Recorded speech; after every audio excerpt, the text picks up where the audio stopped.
আসসালামু আলাইকুম। আজকে আমরা অ্যাজমা নিয়ে কথা বলবো। অ্যাজমা আসলে আমাদের শ্বাসনালী বলতে গেলে হচ্ছে সরু শ্বাসনালী, যেগুলো হচ্ছে ক্ষুদ্র ক্ষুদ্র শ্বাসনালী যেগুলো আছে, সেগুলোর এক ধরনের দীর্ঘমেয়াদী সংক্রমণ বা প্রদাহ। এটার কারণ মূলত হচ্ছে অ্যালার্জেন, মানে যেই কিছু পদার্থ যেগুলো শ্বাসনালীর ভিতরে গেলে বা আমাদের নাকের মাধ্যমে ভিতরে গেলে এই শ্বাসনালীর প্রদাহ হতে পারে, যেটার কারণে অ্যাজমা হয়।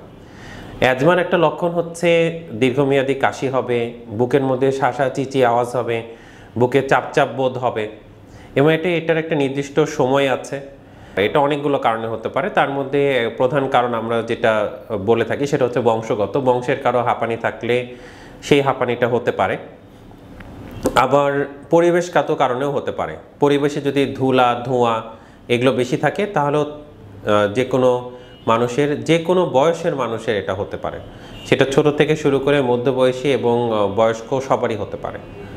একজন অ্যাজমা রোগী যদি অ্যালার্জেন তার সামনে না আসে বা সে যদি অ্যালার্জেন হতে দূরে থাকে, সারা জীবনই সে সুস্থভাবে জীবনযাপন করতে পারে। আমাদের এই রিদম ব্লাড ব্যাংকে সবাই এসে জিজ্ঞেস করে যে অ্যাজমা হলে কেউ রক্ত দিতে পারবে কি না। এই কারণে রক্ত দিতে কোনো বাধা নাই, কোনো সমস্যা নাই।